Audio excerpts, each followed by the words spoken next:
ఛత్రపతి శివాజీ జయంతి భారతదేశ చరిత్రలో గొప్ప యోధులు సువర్ణాక్షరాలతో లిఖించబడిన పేర్లలో ఛత్రపతి శివాజీ పేరుకు ఎంతో ప్రత్యేకత ఉంది.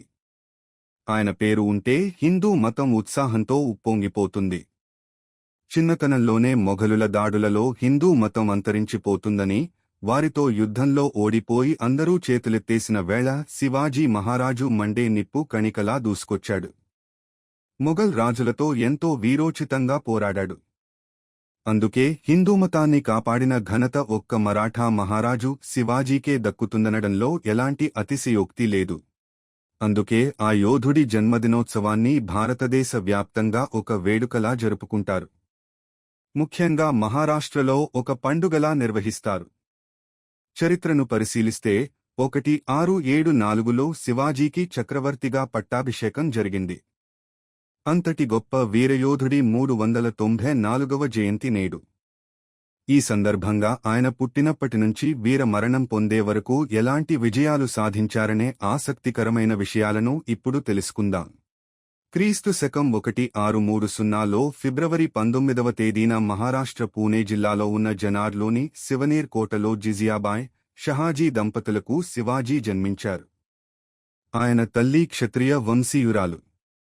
శివాజీ పుట్టకముందే పుట్టిన వారంతా చనిపోవడంతో ఆమె శివపార్వతులను పూజించగా శివాజీ క్షేమంగా ఉన్నాడు. దీంతో ఆయనకు శివాజీ అనే పేరు పెట్టారు. శివాజీ మహారాజ్ కన్న తల్లి దగ్గరే పరమత సహనం, మహిళల పట్ల గౌరవంగా ఉండటం నేర్చుకున్నాడు. అతి చిన్న వయసులోనే తను పుట్టిన భూమికి మేలు చేయాలని, ప్రజలతో ఎలా నడుచుకోవాలో శివాజీకి జిజియాబాయి పూసగుచ్చినట్టు వివరించారు. మరోవైపు తన తండ్రి పూణేలో జాగీరుగా ఉండేవారు. తన తండ్రి దగ్గర నుంచి యుద్ధ విద్యలు నేర్చుకున్నాడు. రాజనీతి మెళకువలు నేర్చుకుంటూ తన తండ్రి ఓటముల గురించి అధ్యయనం చేసేవాడు. అప్పుడే సరికొత్త యుద్ధ తంత్రాలను నేర్చుకున్నాడు. శివాజీ 17వ ఏటలోనే కత్తి పట్టాడు.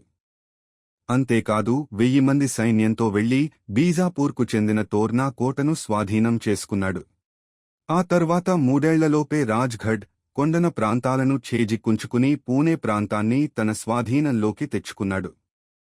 ఓటమి తప్పదు అనిపిస్తే యుద్ధం నుంచి తప్పుకోవాలి. అనుకూల సమయాన్ని చూసి దాడి చేసి గెలవాలి. ఈ సూత్రాన్ని శివాజీ ఎక్కువగా నమ్మేవారట. ఇదే శివాజీ పాటించే యుద్ధతంత్రం. దీన్నే గెరిల్లా యుద్ధం అంటారు. శివాజీ మహారాజు ముస్లిముల దురాక్రమణను వ్యతిరేకించినప్పటికీ తన రాజ్యంలో లౌకికవాదాన్ని పాటించారు. అన్ని మతాల వారిని సమానంగా ఆదరించారు. ఇతర మతాల వారిని కూడా గౌరవించారు. అంతేకాదు హిందువుగా మారిన ఓ వ్యక్తికి తన కుమార్తెను ఇచ్చి వివాహం కూడా జరిపించారట. ఛత్రపతి శివాజీ స్నేహితుల్లో చాలామంది మహమ్మదీయులు ఉన్నారు. తన సైనిక వ్యవస్థలో కూడా ఎందరో ముస్లింలకు సముచిత స్థానం కల్పించారు. శివాజీ యుద్ధతంత్రాలు శత్రువులకు అస్సలు అంతుబట్టని విధంగా ఉండేవట. తిరుగులేని యుద్ధ వ్యూహాలను అనుసరించడమే శివాజీ అసమాన ప్రతిభకు నిదర్శనం. పటిష్టమైన సైన్యంతో పాటు నిఘా వ్యవస్థను కూడా కలిగి ఉండటమే కాకుండా ఆధునిక యుద్ధ తంత్రాలను ఉపయోగించాడట. శివాజీ మహారాజ్ పటిష్టమైన నావికా దళం మరాఠాలకు మరింత బలాన్ని పెంచింది. ఇందుకు శివాజీ వేసిన బలమైన పునాదులే కారణం. విదేశీ దండయాత్రల నుంచి కాపాడటానికి అవి ఎంతగానో ఉపయోగపడ్డాయి. ఆ కాలంలో ఏ రాజులకు ఇలాంటి ఆలోచనలు రాకపోవడం గమనార్హం. యుద్ధంలో భయంకరమైన అఫ్జల్ ఖాన్ ముందుగానే శివాజీ యుద్ధ తంత్రాలను, గెరిల్లా యుద్ధం గురించి తెలుసుకుని శివాజీని రెచ్చగొట్టేందుకు తనకు ఎంతో ఇష్టమైన దుర్గా మాత దేవాలయాన్ని కూలగొట్టాడట. అదే సమయంలో శివాజీ కుట్రలను పసిగట్టి తనను సమావేశానికి ఆహ్వానిస్తాడు. అదే సమయంలో శివాజీ మహారాజ్ ముందుగానే తన ఉక్కు కవచాన్ని వేసుకుని చేతికి పులి గోర్లు ధరించి అక్కడికి వెళ్తాడు. అందులో శివాజీ, అఫ్జల్ ఖాన్ కేవలం అంగరక్షకులతో మాత్రమే హాలులోకి వెళ్తారు. అక్కడ అఫ్జల్ ఖాన్ శివాజీని కత్తితో పొడించేందుకు ప్రయత్నించగా తన పులి గోర్లతో శివాజీ అఫ్జల్ ఖాన్ను ఖతం చేస్తాడు. అందుకే ఆయనను మరాఠా యోధుడు ఛత్రపతి శివాజీ మహారాజుగా పిలుస్తారు. छत्रपती शिवाजी जयंतीच्या शुभाकांक्षी ఆ మహనీయుడు అందించిపోయినటువంటి స్ఫూర్తి, చైతన్యము, ఆదర్శము ఈనాటి సమాజం కొనసాగించాల్సిన అవసరం ఉంది. ఈ దేశం పైన, ఈ ధర్మం పైన, ఈ సంస్కృతి పైన ఈరోజు జరుగుతున్నటువంటి దాడులను తిప్పికొట్టాలంటే శివాజీ స్ఫూర్తితోటి మనం ముందుకు కదలాలి. ఈ రోజున అనేక రకాలైనటువంటి జిహాదీ శక్తులు ఈ దేశం మీద, ఈ ధర్మం మీద దాడులు చేస్తూ ఉన్నాయి. అది ఫుడ్ జిహాదు, ల్యాండ్ జిహాదు, లవ్ జిహాదు, ఎకనామిక్ జిహాదు, కల్చరల్ జిహాదు, జాబ్ జిహాదు, ఈ రకంగా అనేక రకాలైనటువంటి రూపంలో కూడా ఈ దేశం మీద ఈరోజు కూడా దాడులు జరుగుతూ ఉన్నాయి. ఇవాళ ఛత్రపతి శివాజీ ఆదర్శాన్ని తీసుకొని వీటి మీద పోరాడాల్సినటువంటి అవసరం ఉంది. ముఖ్యంగా తెలంగాణ లోపల ఈరోజు ముస్లిమ్స్ అంటే కాంగ్రెస్, కాంగ్రెస్ అంటే ముస్లిమ్స్ అని వంటబట్టించుకున్నటువంటి అధికారంలో ఉన్నటువంటి నేతలు, దారుసలాం ఎజెండాను అమలు చేస్తున్నటువంటి నేతలకు ఛత్రపతి శివాజీ ఉత్సవాలపైన, జయంతి ఉత్సవాలపైన ఆంక్షలు పెడతా ఉన్నారు.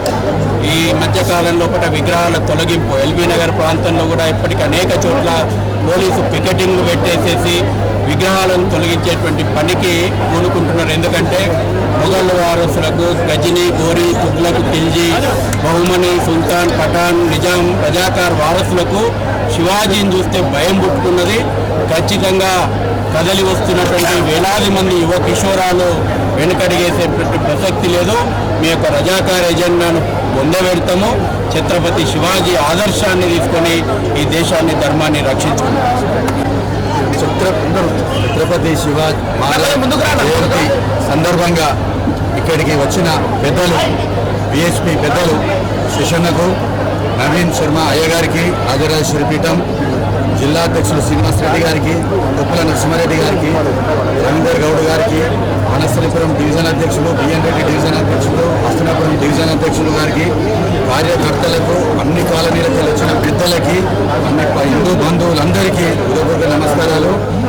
ప్రదీప్ అన్న గారు కూడా ఈ ప్రోగ్రాం సక్సెస్ చేసేందుకు వారం రోజుల సంది కష్టపడుతున్న ప్రతి ఒక్కరికి కూడా హృదయపూర్వక కృతజ్ఞతలు తెలుపుతున్నా. వచ్చే సంవత్సరం ఇంతకంటే బ్రహ్మాండంగా చేయాలి, మీ అందరికీ ఇంతకంటే బ్రహ్మాండంగా చేసేందుకు ఆ భగవంతుడు శక్తిని ఇవ్వాలని మనస్ఫూర్తిగా కోరుకుంటున్నా. మనం ఎస్కేడి నగర్కి వెళ్ళి స్టార్ట్ అయిన మరుక్షణమే డీజే వద్దు, వాళ్ళకు ఛత్రపతి శివాజీ మహారాజ్ పాటలు వస్తుంటే గుండెలు గుబులుమంటున్నాయి. ఎందుకో అర్థమవుతలేదు. మనం ఏం చేస్తున్నాం, రాస్తారోకా చేస్తున్నామా, ఏం చేస్తున్నాం? మనం డైరెక్ట్ మంచిగా హిందూ పాటలు పెట్టుకొని పెట్టుకొని వస్తున్నాం. ఆపడం జరిగింది. కానీ ఇలాంటి చేయొద్దని చెప్పి కూడా చెప్తున్నాం. మీ హిందూ బంధువులందరూ ఇలానే చేస్తే ఎన్ని కేసులు అయితే నాతో చెప్పారు, నీ మీద కేసు బుక్ చేస్తాం, జైలు పంపిస్తామంటే ఏం పర్వాలేదు. కార్యకర్తలందరూ లక్ష్యఘటన మీద కేసు కంటే ముందు మా మీద కేసు బుక్ చేయండి. మేము వారం రోజులు జైలు కోటలో సిద్ధంగా ఉన్నాం. ఛత్రపతి శివాజీ మహారాజ్ కోసం మాకు ఏం ఇబ్బంది లేదు. జైలు సిద్ధంగా ఉన్నాం చెప్పడం జరిగింది. ఇక్కడ వచ్చిన పెద్దలందరికీ, మహిళా మూర్తులకు, స్టూడెంట్స్కు అందరికీ కూడా వాళ్ళకి